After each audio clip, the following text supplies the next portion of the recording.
Welcome to Arsenal, where the weapons and war machines of military history come to life.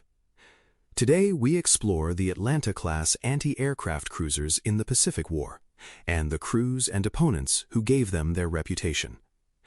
A longer version of this story, with fact sheets and photos, is available in the print edition on LinkedIn or by email. You can also find more articles, podcasts, and resources at trackpads.com. The night off Guadalcanal is thick with rain squalls and cordite smoke when the first flares bloom overhead. On the bridge of the light cruiser Atlanta, lookouts tense as the sky turns into a harsh artificial dawn and black silhouettes of ships loom out of the dark.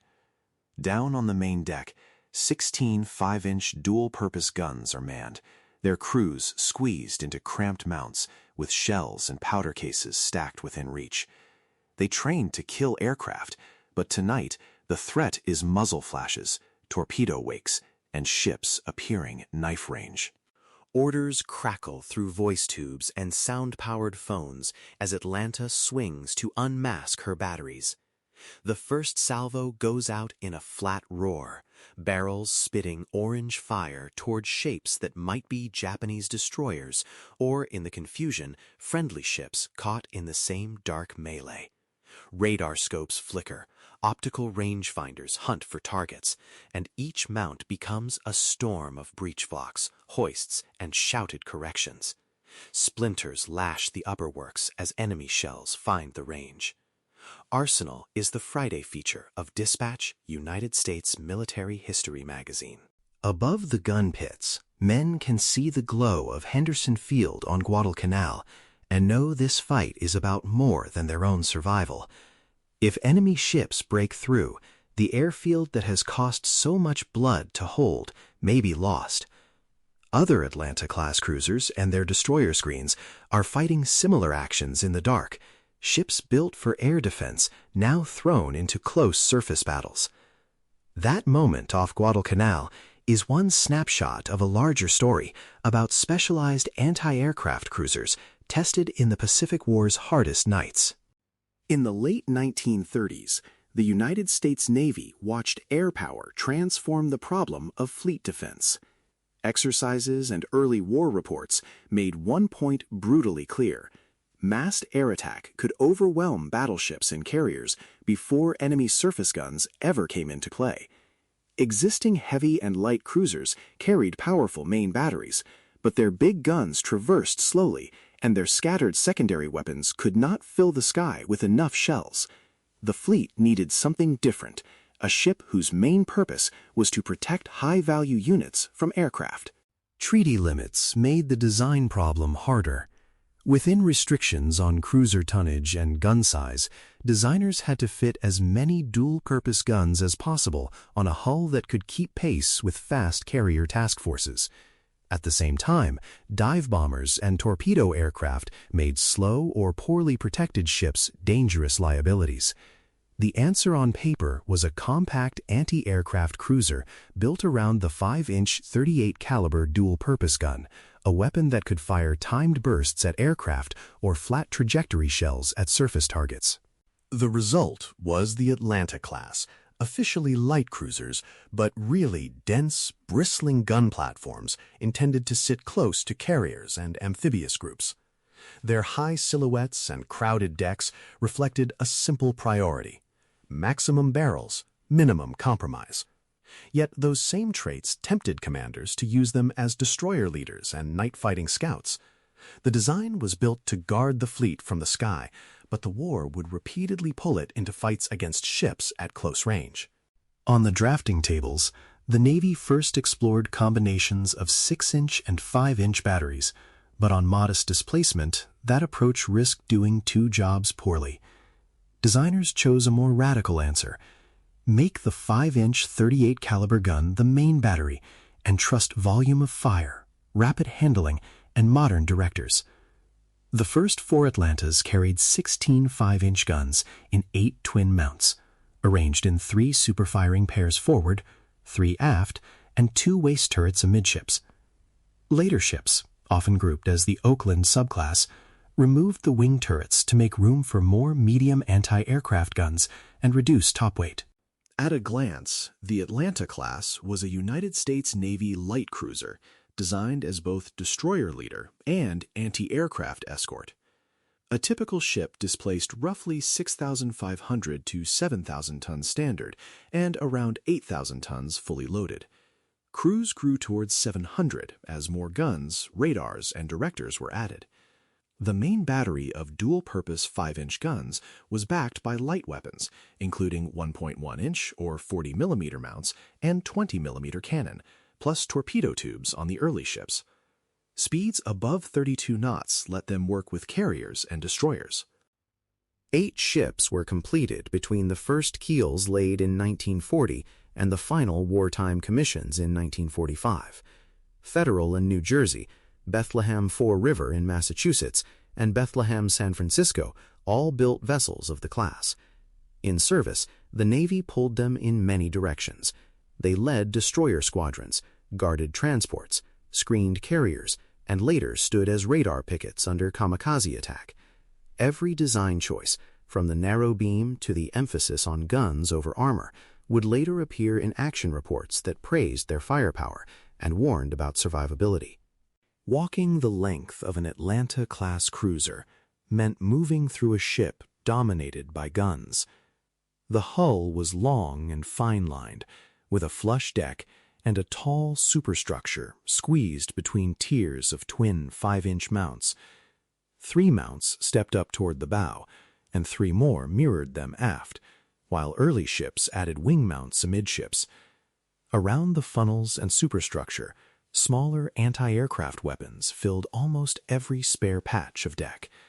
Shields, ammunition lockers, and splinter bulwarks made the ship feel crowded even before battle stations were called. Deep inside the hull, the machinery spaces kept that gun platform alive. Boilers, turbines, pumps, generators, and auxiliary equipment powered a ship whose weapons depended on electricity, hoists, directors, and communications as much as on powder and steel. Damage below could slow or stop the ship. Damage above could blind the guns. Every part of the cruiser was tied into the same problem: keep moving, keep tracking, and keep firing, while the sea, the air, and enemy shells all worked against the crew. Below that gun-heavy profile, the crew lived in tight compartments. Boiler rooms, engine rooms, and auxiliary spaces kept the ship moving and powered hoists, radars, and fire control equipment. Berthing spaces were cramped, passageways narrow, ladders steep, and overheads low. In heavy weather or sharp turns, the tall, narrow hull could roll sharply, a motion worsened by the weight of guns and directors high above the waterline. For the crew, the design's strengths and compromises were physical facts felt in every watch and every action. Each twin 5-inch mount was a small world of its own. Loaders, trainers, and pointers worked in deafening motion, moving shells and powder cases from hoists into breeches as the mount slew under fire control orders. Above them, Mark 37 directors tracked targets through optical sights and later radar, allowing the guns to fight in darkness or poor visibility. The same weapons could loft high-angle bursts at aircraft or fire flat at destroyers, small craft, and shore targets. That flexibility was central to the Atlanta class, but it also helped draw them into fights their thin armor was never meant to absorb. The bridge and combat information spaces tied the ship together. Air search and surface search radars, lookouts, radio circuits, plotting rooms, and sound-powered phone talkers all fed information into course changes and fire orders. Torpedo crews tended quadruple launchers on deck, and early sonar and depth charge gear added a limited anti-submarine role. Still, the heart of the ship remained its ability to throw a heavy volume of fire into the air. In calm training films, directors handed off targets neatly. In real combat, especially around Guadalcanal, crews often fired on radar contacts or muzzle flashes at terrifyingly short range. This was why the Atlantis could feel both modern and fragile. Radar, directors, and plotting spaces gave them the tools of a new kind of naval war, one where information moved almost as fast as shells. But the ship still depended on men carrying ammunition, talking through phones, repairing broken circuits, and staying at exposed stations when splinters swept the decks. The class stood at the hinge between older gun warfare and the radar-directed fleet defense that would dominate later naval combat. The class's baptism of fire came in the narrow waters off Savo Island during the naval battle of Guadalcanal. In the early hours of 13 November 1942, Atlanta led part of the covering force guarding transports and Henderson Field ashore. Searchlights cut through the darkness and revealed enemy warships at ranges of only a few thousand yards. 5-inch guns that had spent the day firing at aircraft now hammered at Japanese destroyers and even a battleship, their crews working in choking smoke and the blinding glare of star shells. The melee showed both the power of the design and what it could not survive. Atlanta was hit by a torpedo and then raked by heavy shells in the confusion, including fire from an American cruiser that mistook her silhouette for the enemy. With power failing, fire spreading, and casualties mounting, her crew fought to keep the ship afloat and her remaining guns working until daylight. Nearby, Juneau took a torpedo in the same battle. Later that morning, as battered American ships withdrew, a Japanese submarine torpedoed Juneau again. She broke apart and sank in seconds, taking with her most of her crew, including the 5 Sullivan brothers. The survivors of the class carried those memories through the rest of the war. San Diego and San Juan continued screening carrier task forces from the Solomons through the Marianas and beyond, using their 5-inch guns in the role for which the ships had been designed. Oakland, Reno, Flint, and Tucson joined later, with a stronger emphasis on anti-aircraft defense rather than surface duels. The lesson was clear. These cruisers were most valuable when they stood between carriers, transports, and incoming air attack, even though war often pushed them into more dangerous roles. The contrast between Guadalcanal and later carrier screening shows the class at its best and worst. In the dark surface battles, the cruisers were exposed to hits they were never built to withstand. In the carrier screens, their speed, radar direction, and dense 5-inch fire made far more sense. Their history is therefore not a simple success or failure, but a lesson in how a specialized design can shine in the right role and suffer badly when necessity drags it outside that role. Their strengths were impressive. No other cruiser of the war matched their concentrated battery of dual-purpose 5-inch guns. With modern directors and radar assistance, they could place timed bursts into the paths of bombers and torpedo planes with punishing accuracy. Ships such as San Diego became trusted fixtures in fast carrier screens, present for campaign after campaign. San Diego alone earned 18 battle stars and finished the war as the first major Allied warship to steam into Tokyo Bay. Their weaknesses were equally clear. To fit so many guns into a relatively small hull, designers accepted thin armor and a narrow beam. Against heavy cruisers or battleships, large shells could rip through plating never meant to stop that kind of fire. The tall superstructure and early wing turrets added top weight, producing a lively roll and making vital command and fire control spaces vulnerable to splinters. As wartime additions added more radars, 40mm guns, 20mm mounts, and directors, the stability margin grew tighter. The 5-inch gun was deadly at destroyer ranges and against aircraft, but it lacked the reach and hitting power of 6-inch or 8-inch weapons in surface duels. In confused night battles, where formations collapsed and ships fired at sudden contacts, the careful anti-aircraft envelope mattered less than armor, damage control, and luck.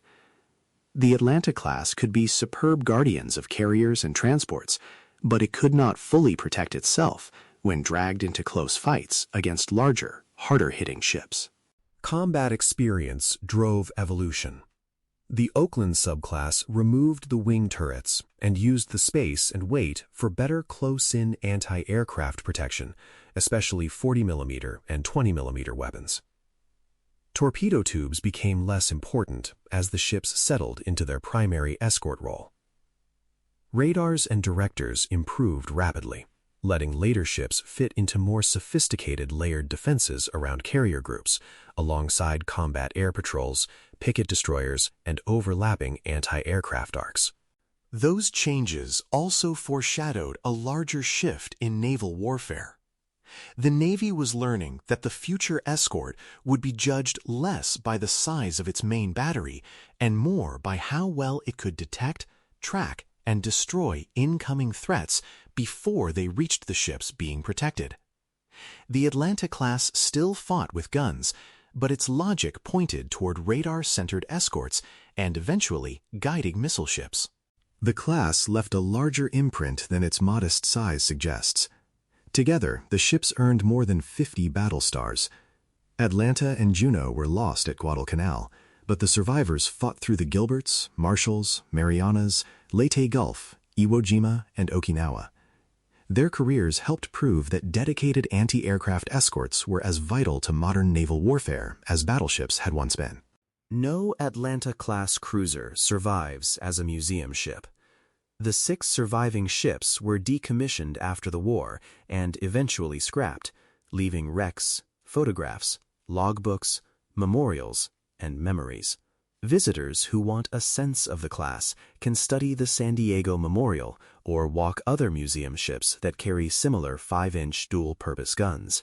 Their legacy also lives in modern escorts, whose radars, missiles, and combat systems perform the same essential task these cruisers once handled with powder, steel, and disciplined crews, keeping high-value ships alive under air attack.